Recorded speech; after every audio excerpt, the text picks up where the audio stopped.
time to talk about your health. Living a primal lifestyle.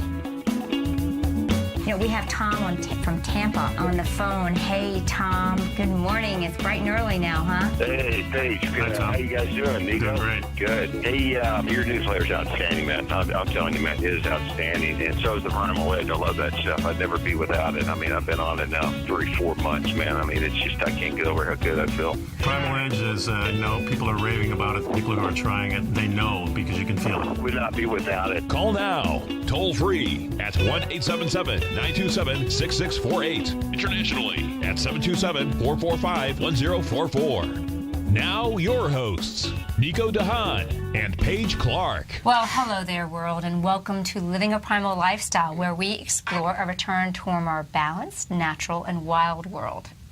And we do this to recover our natural health and regain our rights and our freedoms. I'm Nico DeHaan. This is Paige Clark. That's right. And it's actually a beautiful morning here. What's the temp? 79 degrees. Oh, we've been there and holding for a while. Yeah, it's that pattern, but we hope it's beautiful where you are. Yeah, we're going to have a little storm coming through, maybe. I think in the next day or so we're going to find out if this tropical inversion or whatever, invest, they call it, which means investigation, I guess. Yes. All these cute little terms, but if it looks like it's going to be a tropical storm, looks like it's heading right for Florida and probably cross over into the Gulf and probably give us a lot of rain, which we really don't need, but we can survive here. Kind of cools it off. Yeah, it cools it off, which is really nice. And I always was excited with storms. I remember my dad and I, he would, lightning storm, let's go to the front porch and sit. And we'd watch it all, and you could feel the electricity in the air, and you could smell the ozone.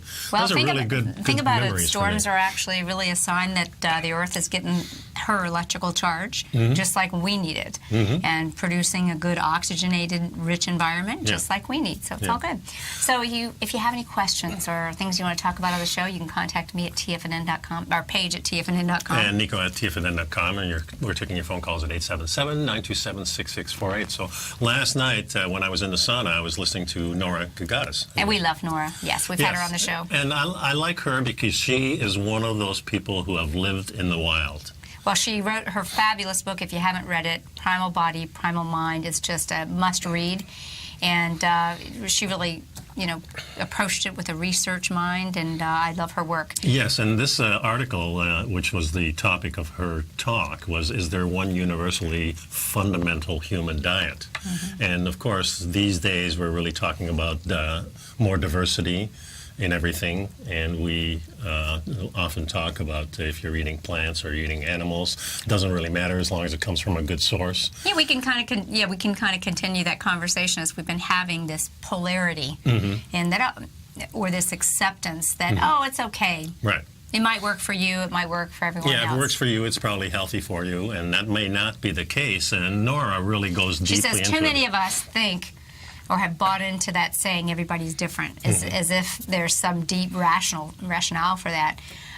So therefore, being vegetarian may work for you, and being a carnivore may work for Nico. And Nora's argument is that's just really a cop-out, and it's not true.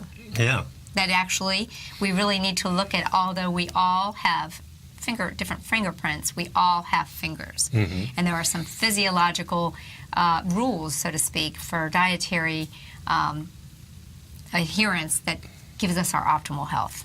That is for sure.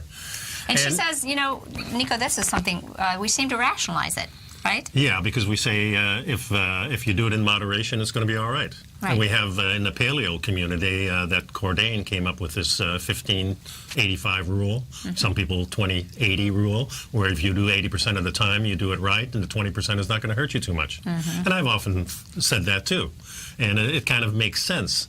But what we are doing really is getting away from what our body is optimally made to run on, and that our body is basically, and every human being on Earth has hydrochloric acid for a base in their body for digestive purposes. Right. And that always indicates animal food. We don't have the capacity to really ferment our food, such as the ruminants do, the animals that eat the grasses. Well, Nora says there is not a lot of wiggle room here. We all share a hydrochloric acid-based digestive tract that makes use of this animal foods. It's not a fermentation-based digestive tract designed to make optimal use of plant foods. We can eat them and benefit from them as omnivores, but they cannot supply any of us with everything we need to be optimally healthy on our own. Yeah, there isn't a different digestive design between any person and another. Yeah, so my design is the same as your design. That's right, and everybody on Earth is pretty much the same, even though different cultures eat different things. To be optimally healthy, we have to eat a animal food-based diet. It has And we to all be a have this healthy animal food-based diet. Right, and our primary digestive juices there for digestion are the hydrochloric acid and the pepsin, which is really not talked about as much, but is what the hydrochloric acid actually allows pepsinogen to be converted and is necessary to make it into pepsin. Right. Yeah. So that is, and a lot of people were surprised. This was at the latest Euporium for the Ancestral Foundation. Yes. And I think she shocked a lot of people with this because the tendency is always go towards the middle, not only in politics, but also in the food that we're talking about. And we often say that, you know, if you're a vegetarian and you're doing well, you know, you're probably doing the right thing. Well, that may not be the case. And I kind of, you know, every time I am very strict with what I'm eating. In other words, I'm eating more animal food. I'm certainly eating plant food, but I eat the plant food last, and I eat it, usually I eat it raw in salad form. So if I eat vegetables, you know, I usually cook them. And if I eat other things that are much harder to digest, I make sure they're fermented first, like pickles and things like that. So when I pay really attention to that, I always feel the best, and there's a lot of less gas in me. I'm not burping, I'm not, you know, doing those things. So it's, you know, it really does make sense to me. And I know when you and I talked privately about this, and you said, well, I've been really strict these 2 weeks. Look at me, I feel so good. I mean, it really does translate, and it translates very quickly. Remember the last show we were talking about this family in Sweden that just in a couple of days saw a difference in the blood work, not just how they felt. Yeah, how they felt, but they also had that you know, assurance that things were actually much better by looking at their blood work, and that's great.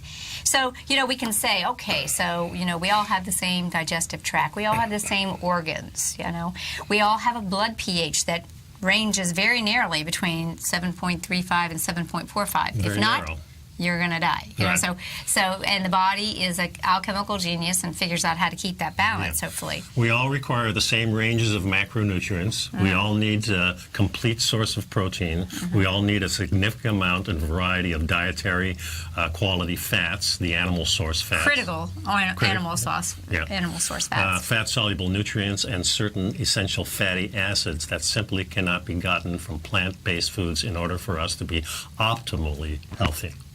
And she's not saying that we should not eat plants. No. Not at all. Far from it.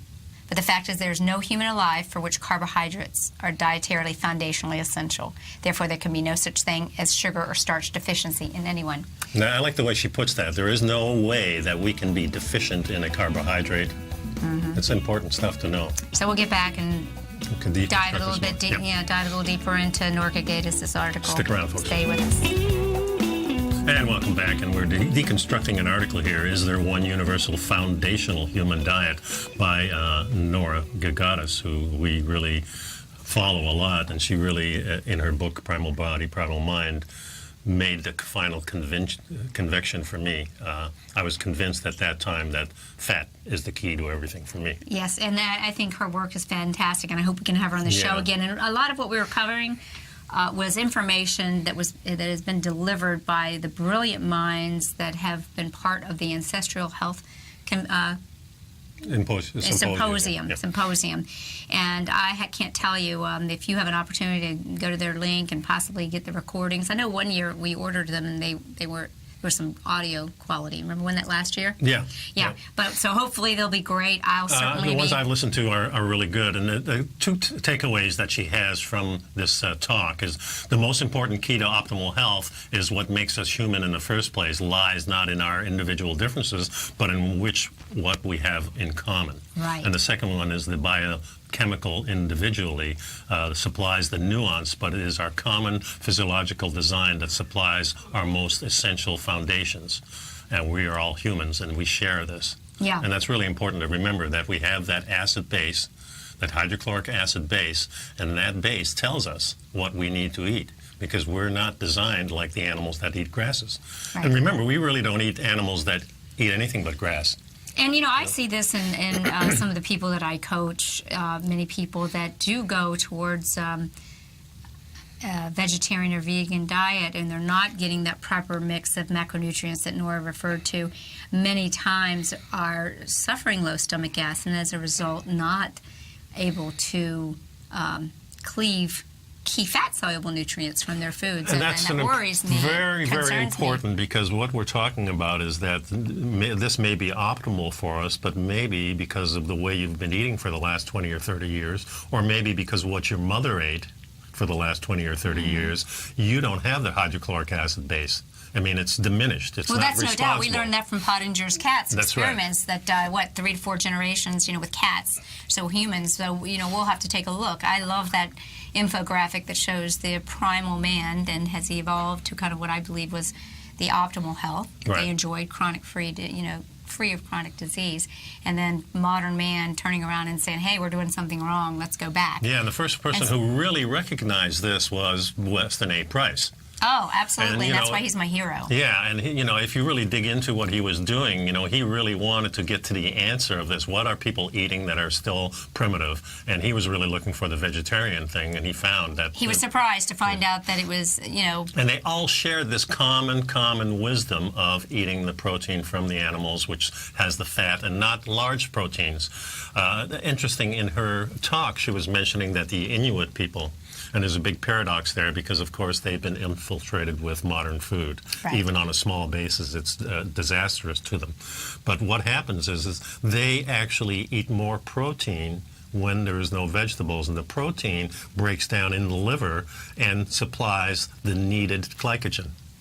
There you go. Well, protein, that's a key point. The glucose, I should say. Yeah, that is one of the concerns, too. Many people will eat too much protein. And that's why we want to look at the healthy fats, the animal and the fat, but the protein can end up causing elevated glucose levels. Exactly. And I like to draw a visual that you see many, let's say, bodybuilders that are eating every hour a 20-gram protein bar, Right. a 50-gram protein bar, or taking 100 grams, or eating a 20-ounce steak at Ruth Right. Chris.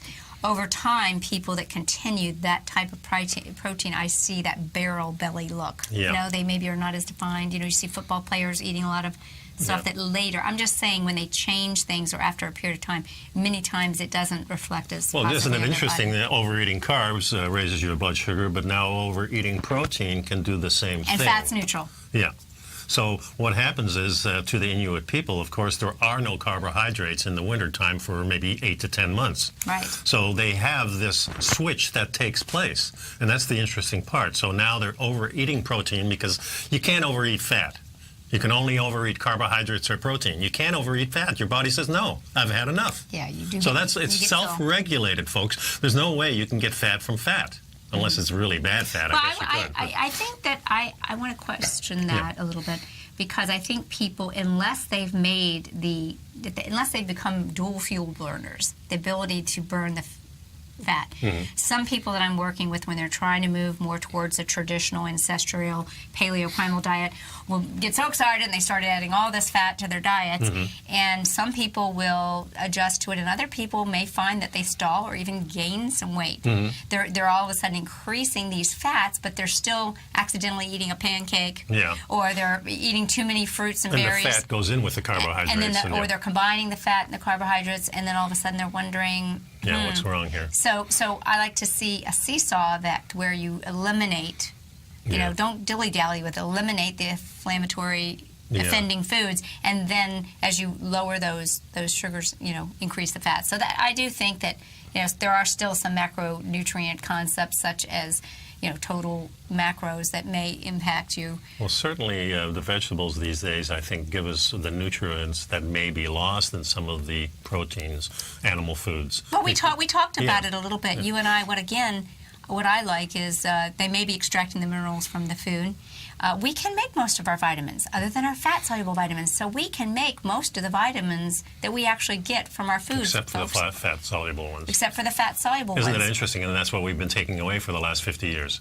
Mm-hmm. And we wonder why the population is sick. But we can't make minerals. That's why it's so important. And yet we're eating vegetables that come from demineralized soil. Our animals are able to convert the plants and make those fat-soluble nutrients and stuff that we can get. So we have to really, So I think when you're eating your greens, look for those rich colors in greens. I bought some lettuce the other day, and half of it was white. Yeah. I'm throwing out that white stuff, and I'm trying to get the green. The power of pigment. My Qigong teacher, Jeff Primal, as I've told you, I just love Jeff's work, and he's really focusing on when we look at our fruits and vegetables, it's not just the A to Z minerals and vitamins, it's the hundreds of phytochemicals that we have yet to identify. Still, many of the phytochemical nutrients locked in the cellulose fiber, which, by the way, we don't have the digestive enzymes to get. Mm-hmm. That's why actually maybe eating fruits and vegetables in a blender is kind of like mimicking the action that an animal takes by digesting it for us. Okay? Yeah. So that's... And when we talk to Ben Greenfield, this is what he's talking about, that he does a lot of his vegetables in, not a juicer, but in a blender. No, in the blend tech. Yeah. That's really the whole food-based healing that I've studied with Jeff and Supreme Science Qigong. So you're getting the power of these fruits and vegetables, but you're getting them in a supremely masticated form, the way that an animal with a 2 to 3 digestive area fermentation tank would do. So we have to realize this, but again, what I love about fruits and vegetables is I see them as another delivery system for light, because color is light. And guess what? We are electric light beings, electric light orchestra. That's what we are.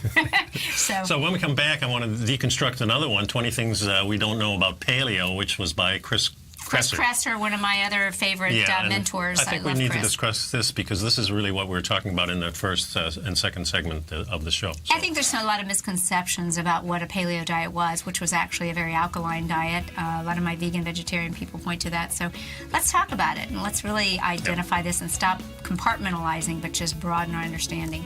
We'll be right back, folks.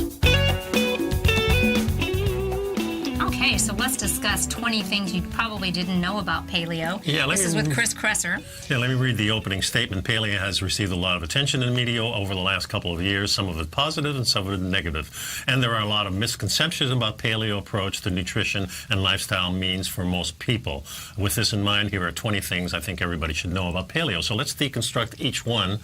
Number one being follow a paleo diet or lifestyle is not about reenacting the exact diet or lifestyle of our ancestors. Yeah, it's really about embracing the principles of the diet and lifestyle, and it as a stark contrast to the modern context that we have today, eating around the clock, processed food like Frankenstein-type foods.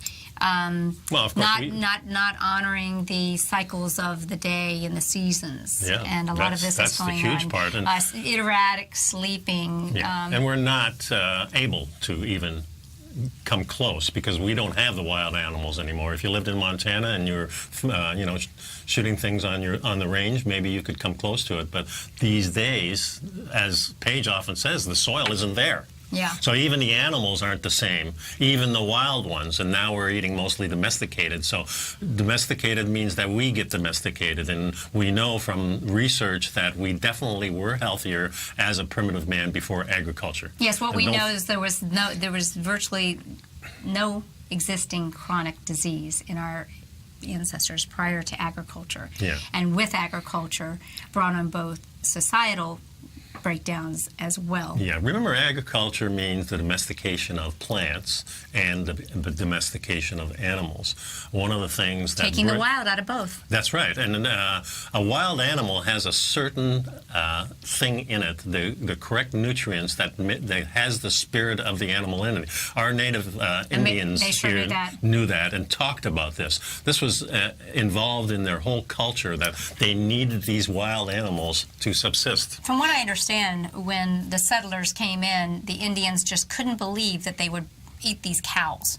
They'd say, look at these cows. They looked at the spirit of the cow. And, I love that example. The cow is a perfect example of an estrogen-dominant, hormone imbalanced animal. It's been domesticated. The wild they hunted the buffalo.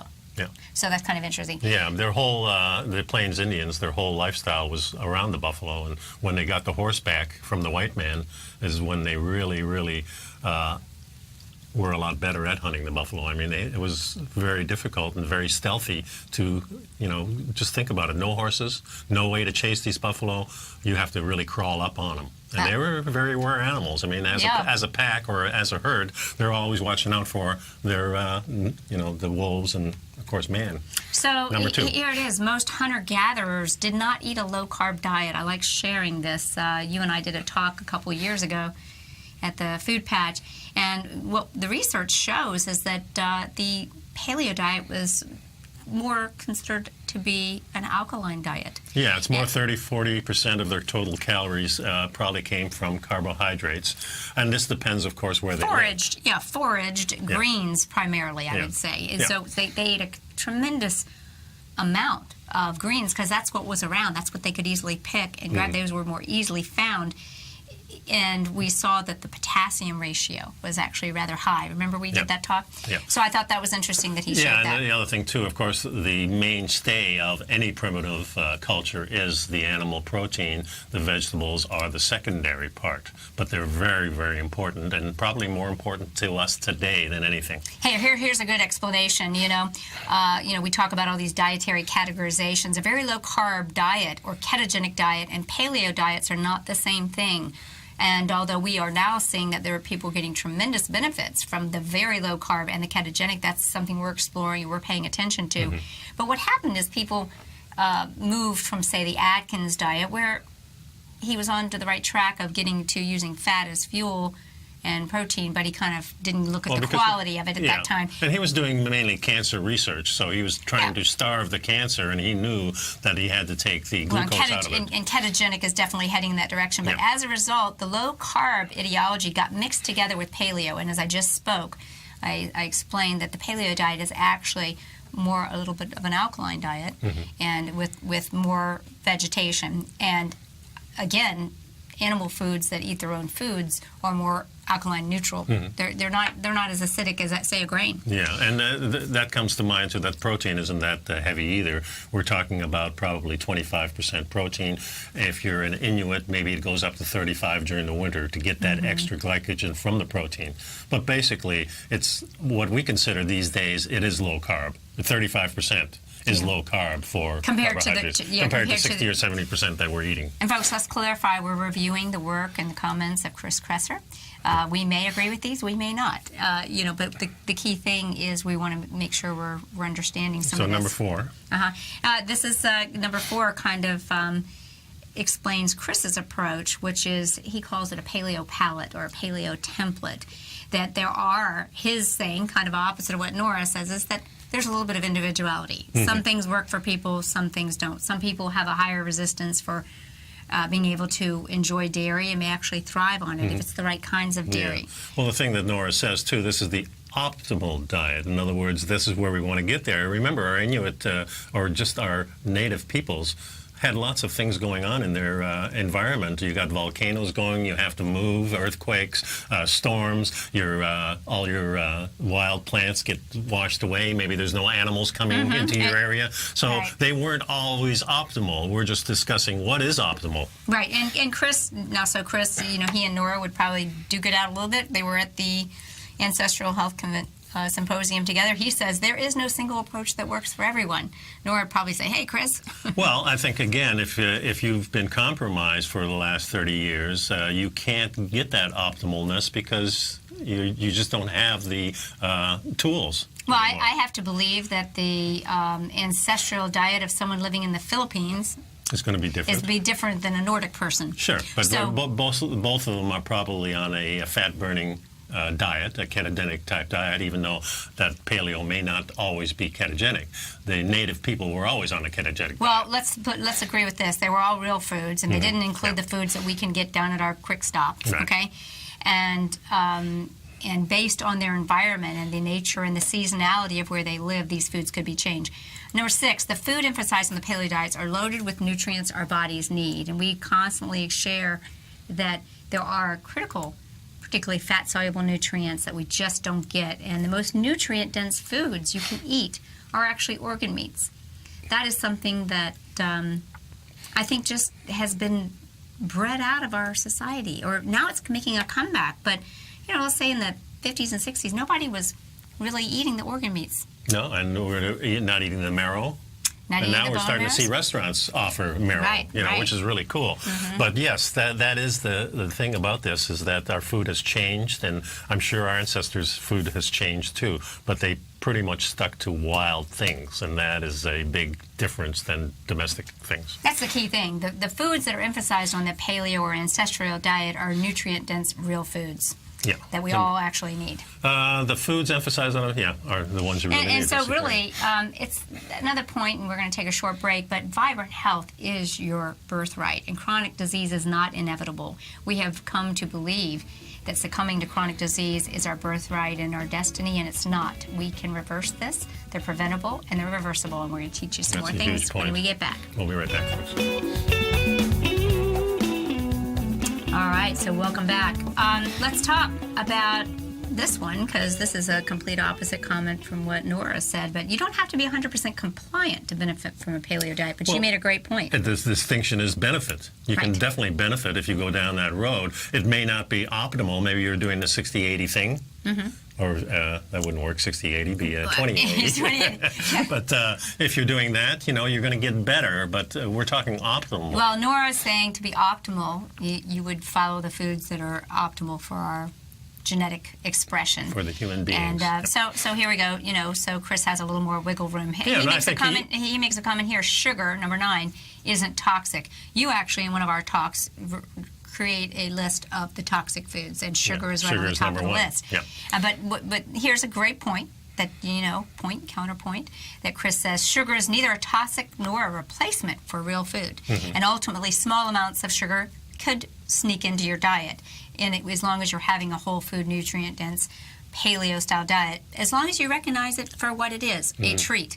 And so we can listen to that and respect that point of view, because And that's perhaps- really the modern way, too. We consider these things like a Dunkin' Donut as a treat when it's a poison. So I think it would be better, and we don't always do this, I certainly don't, would be better to reframe ourselves and say, okay, what is a paleo treat? And a paleo treat may be something completely different. Just what like would be our ancestors' treat? It might be stumbling on a raspberry the bush, fruits and there's and the only vegetables. and there's only 4 raspberries because the squirrels got them. Yeah, Yeah, lucky squirrels. yeah. I But- think fruits and vegetables are the treats myself. Yeah. Right, exactly. And Yeah. I think that's really what it was. I mean, and the honey, like you mentioned, they Exactly. might all of a sudden see a big beehive, where there was honey being that was a scary thing probably to have to get a And it hold was a of. major thing for them because they had to figure out how to take the bees and make them docile, which is fire, and they knew this. But they also had to, if it was hornets and stuff, they had to get them away from there. I mean, you don't mess with hornets, that's for sure. Okay, number 10, you may not instantly feel better when starting paleo. Well, that's for sure true. And that was a little bit of what I discussed, where I see a lot of people who jump in, they're very excited, and they start making their, Tiger Brew or Bulletproof style coffee, and they're adding a lot of fats, but they're still having their Well, they get starches and their potatoes, and they don't see it. They're enjoying the additional food, but they're not seeing the results. Well, they haven't allowed may see some themselves to initial, change. all of a sudden you're energetic and stuff, but then all of a sudden, a few days later, they may get those blues from not having those carbs. Yeah, they've been addicted to those Yeah, sugars, and they are addictive. And they're not yet burning fat, so you get the blues, you don't have enough energy because the fat's not going in there to be energy, and the carbohydrates are too low. and this is my favorite one, Okay. number 11. The paleo palate is not just about weight loss, and it does do a good job of that, but it can also prevent and reverse the chronic disease. Folks, weight, obesity, and chronic disease are peas in a pod.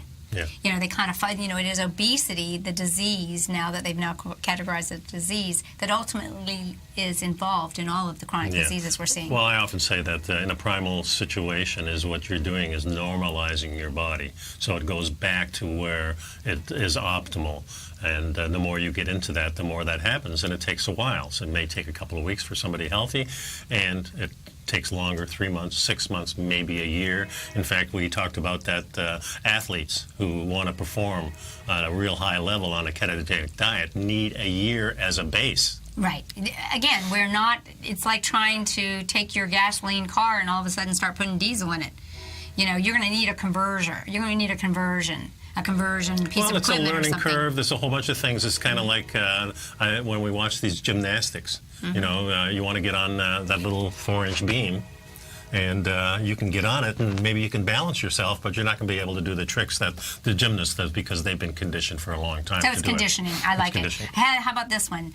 Number 12, full-fat dairy products can be a healthy addition for some people on a paleo diet. No doubt about it. And I like seeing this. I think that raw dairies or fermented dairies that come from cows that eat rapidly growing grass can be in the category of superfood. Yeah, especially if it's in your heritage. I'm Dutch. I'm Gouda, Irish. Yeah, I have Gouda cheese all the time. I come home and I don't want to eat anything. I might want a little snack, and I go for the Gouda cheese. I'll go for a little protein shake or something like that. Well, the Gouda cheese, as we've talked about on the show, is probably one of the best ways to get vitamin K2, which is the vitamin that Weston Price called the intrinsic factor, the factor that the healthiest people in the world had.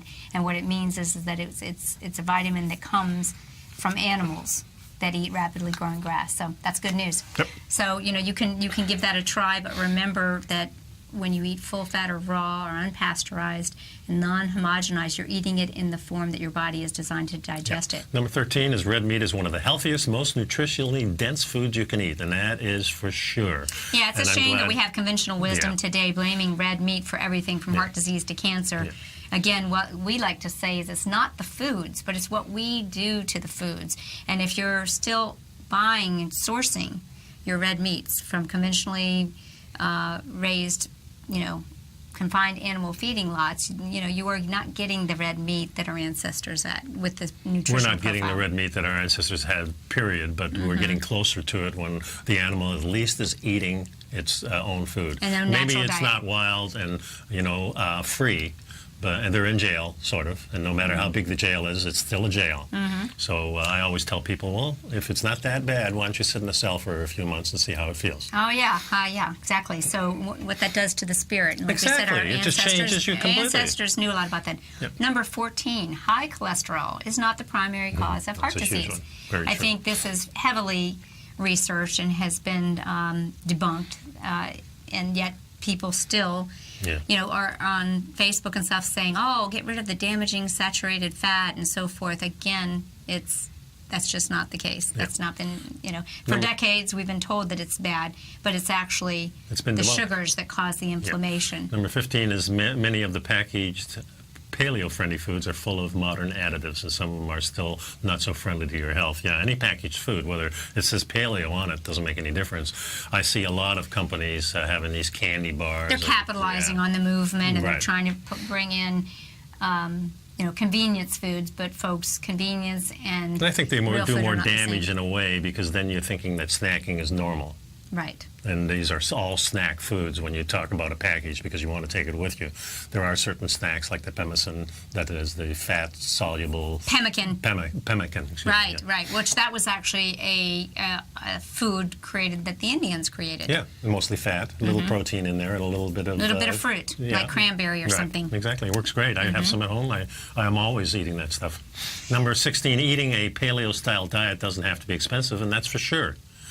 When you eliminate packaged, processed, boxed, and bagged foods, you actually end up saving a lot of money. When you eat foods that satisfy you, such that have good, healthy fat nutrient-dense components, you're not going to be snacking and you're going to save money. No, because you're going to be satisfied, and the snacking will slowly leave you. Remember, most snacking is a reflex action, so you've got it in there no matter what you're eating. Well, those exorphins Yeah. that are in grains and even processed dairy and so forth, they are designed to have you start craving them. Folks, I'd like to remind you to pick up some Primal Edge, our stuff. daily supplement, and also our newsletter, which is full of packed with things that you need to investigate for yourself so you can buy into what it actually is healthy for you.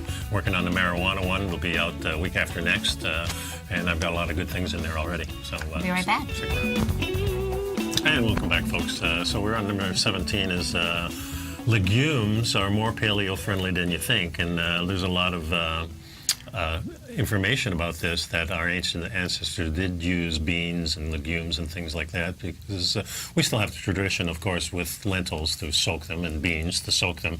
And the reason we soak them is to get all those gases out of there. The phytic acids and the lectins. And, you know, that was interesting because I told you, Carolyn of Carolyn's Kitchen, who's been a guest on the show, Right. She was talking about William Davis, a lot of thought leaders in the real food movement, which is what I call the ancestral food movement. The real whole food diet that the human diet is supposed to be.